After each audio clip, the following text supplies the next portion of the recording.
Brother Andrew, a Bible smuggler behind the Iron Curtain, once said one man with God is a majority.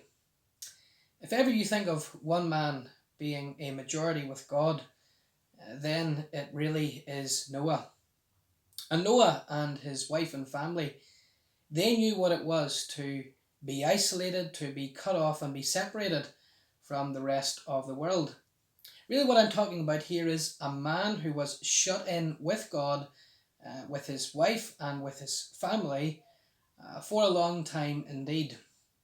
Now, of course, the story of Noah is known well. In chapter 6, God, he comes to Noah. He tells Noah that because of the wickedness of the world, he is going to flood the entire world. And bearing in mind that it has never rained on the world at this stage, that's just really a very, very strange thing indeed. And he tells Noah to build an ark for his family and his wife, and then to live in that ark in a period of isolation, separation, whilst God, deals with the world for its sin. And so here's a man who very much is shut in with God, who would have been isolated. And so often we forget that it would have been for a very long time indeed. If you read chapters 6, 7 and 8 of the flood account, you'll discover that Noah was actually isolated in the ark, or certainly in the confines of the ark, for at least 1 year. You read of the 40 days flood. You then read of in chapter 7 of the waters increasing for 150 days, then decreasing for 150 days. And so that's at least 340 days. And there are other incidents that happen in chapter 7 and 8 as well. So what I want you to see here as we think today about isolation, continue on in this theme of isolation, I want you to see that here was a man who was shut in with God, with his family, for a year. This week, and actually just yesterday, the announcement was made that this lockdown is going to continue for another 3 weeks at least. And I was thinking very much about Noah and his family. How did they conduct themselves? What did they do during their time of isolation for just over a year on the ark? So I want to think today, just as you are shut in, as you're in lockdown, isolated, and you may be asking the question, how can I conduct myself? What do I do as a Christian? How do I carry myself in community under these restrictions? How do I behave as a Christian? What lessons can I learn? And what I want to do today just is think about Noah here as he's shut in with God and learn some lessons from him and his family and what they actually did on the ark and as they left the ark during their time of isolation.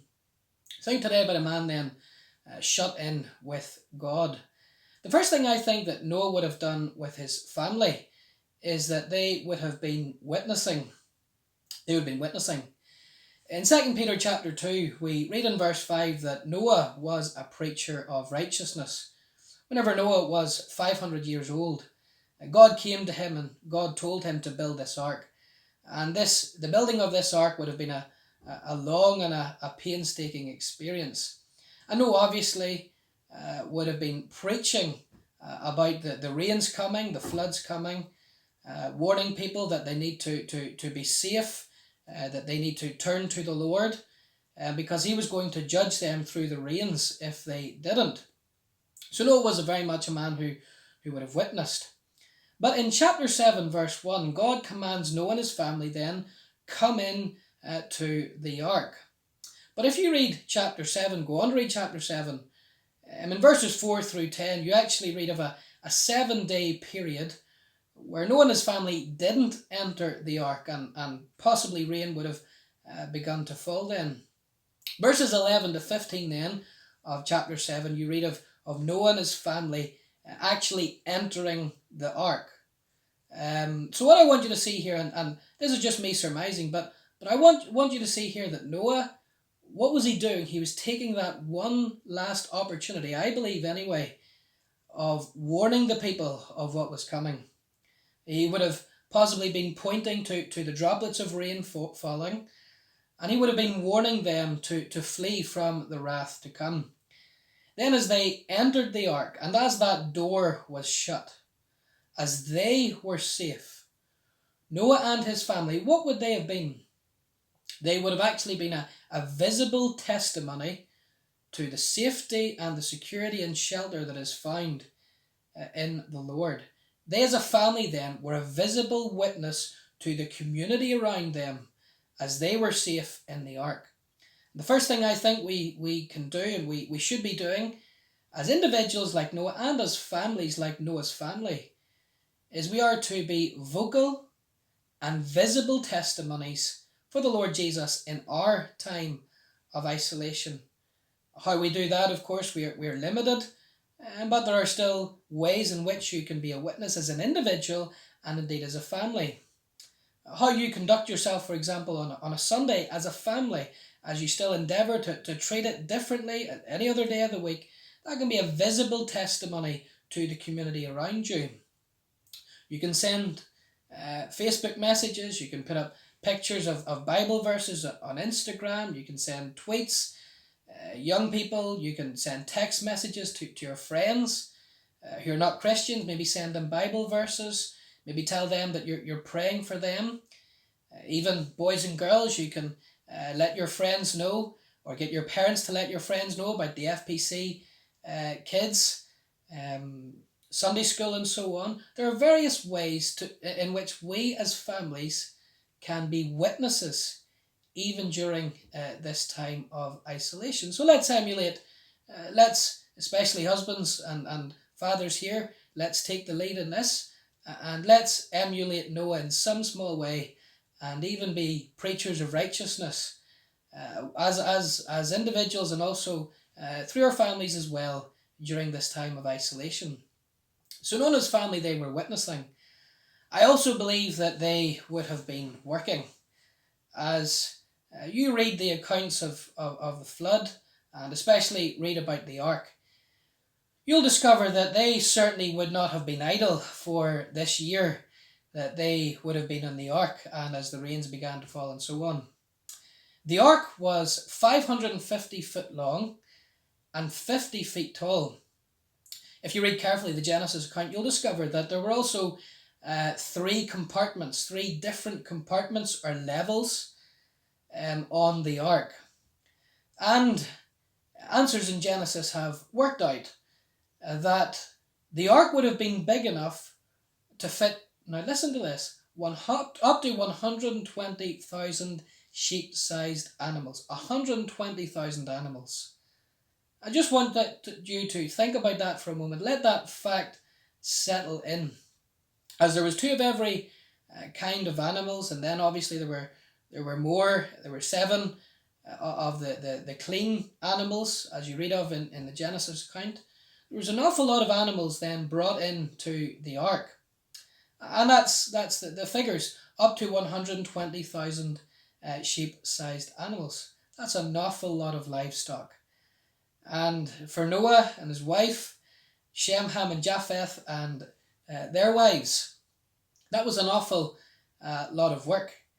You just imagine that. They certainly weren't doing nothing during this time of isolation on the boat. They had to look after these animals, and they had to feed these animals. They had to clean these animals. In Genesis, God commanded not only Noah to build the ark, but he also commanded Noah to get enough food ready for the animals on the ark. We're not really sure of the details, how the food was preserved and so on, but nonetheless, he did it. So there's an awful lot of work that Noah was involved in during his time of isolation. And one thing that we can do to our advantage, or use this time to our advantage, is that we do have more time to be involved in things around the house. The book of Ecclesiastes and also the book of Proverbs make it very, very clear that as Christians we should be working, no matter our circumstances. I actually read in my devotions today Ecclesiastes chapter 4 and the verse 5, where we read that the fool foldeth his hands and he eateth his own flesh. The thought there is of the foolish man. What does he do? Just sits back and he does nothing. He folds his hands. And the reference there to him eating his own flesh, it's not talking about him being a cannibal. No, it really has a thought of him self-destructing. He sits back, he folds his hands, he does nothing, and his very life begins to implode around him because he is lazy, because he folds his hands, because he's sitting back and doing nothing. It'd be very easy and tempting to sit back and do nothing, but there are still things we can do.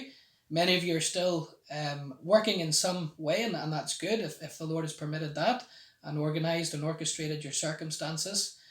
But there are those of us who maybe have less of a workload, and we can be doing other things, tidying up around the house, helping our wives with duties that maybe we can't always be around to do, helping with the children and so on. There's still plenty to do. And I believe that God would have us use this time wisely. Yes, witnessing for him, but also still working for him in whatever way we can.